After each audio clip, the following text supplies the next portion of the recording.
After World War II, many African countries began to organize liberation movements to fight colonial power.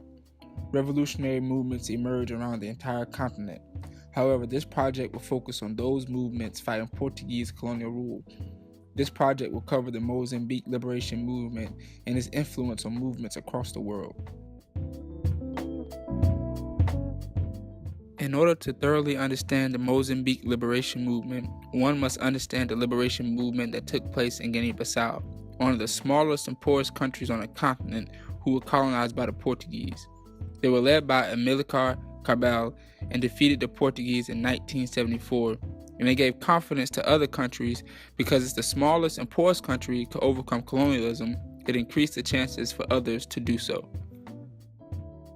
In 1960, Angola, Mozambique, and Guinea-Bissau formed the Conference of Nationalist Organizations of the Portuguese Colonies. During a conference in Morocco, the main goal of the organization was the cooperation of different national liberation movements in Portuguese colonies. Mozambique experienced a cruel 9-year war to get freedom from Portugal. The European colonizers were ruling for 477 years. The war ended June 25, 1975. In the late 1950s and early 1960s, the balance of white Portuguese Mozambicans and black Mozambicans, it became clear that the community was not on the same level. The Front for the Liberation of Mozambique was a group of guerrilla fighters in Tanzania who started plotting to overtake Portuguese in September of 1964. The Mozambican War for Independence was protected by the help of the Soviet Union. They helped many of the anti-colonization efforts across Africa. The Russians supplied weapons as well as China.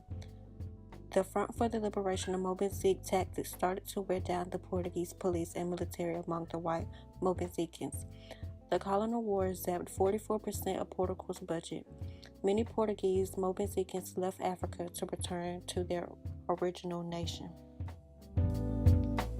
Now that we have a historical analysis of the Mozambique liberation movement, let's take a tour of the history department for Dr. Hargrove and his opinions on the importance of the Mozambique liberation movement. So how important was the Mozambique revolutionary movement? Well, when you think of that particular movement, it's very important because it's in the long line of countries gaining their independence. If you go all the way back to 1956-57 when Ghana gains its independence, and Nkrumah says the independence of Ghana is worthless without the independence of the rest of Africa, you start to see a wave of countries gaining their independence. That particular country has a movement which relies heavily on other countries like Tanzania, for example, where individuals who form the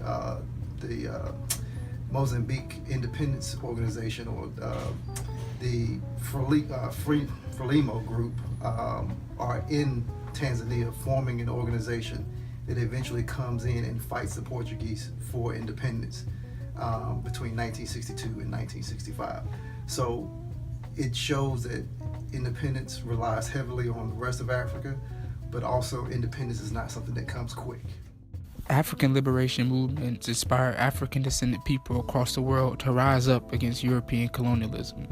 These movements led to the founding of the Student Nonviolent Coordinating Committee and sparked the national sit-in movement across the country that inspired students at North Carolina College to get engaged and demand freedom.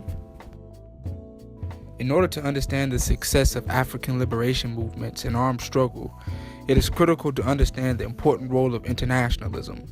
Cuba provided a great deal of support for Angola, Mozambique, and Guinea-Bissau. It was not just military aid, they provided trainings for soldiers, medical training, and weapon training. The countries and liberation movements Cuba supported all had Marxist lens analysis and were organizing to fight back against capitalist forces and structures.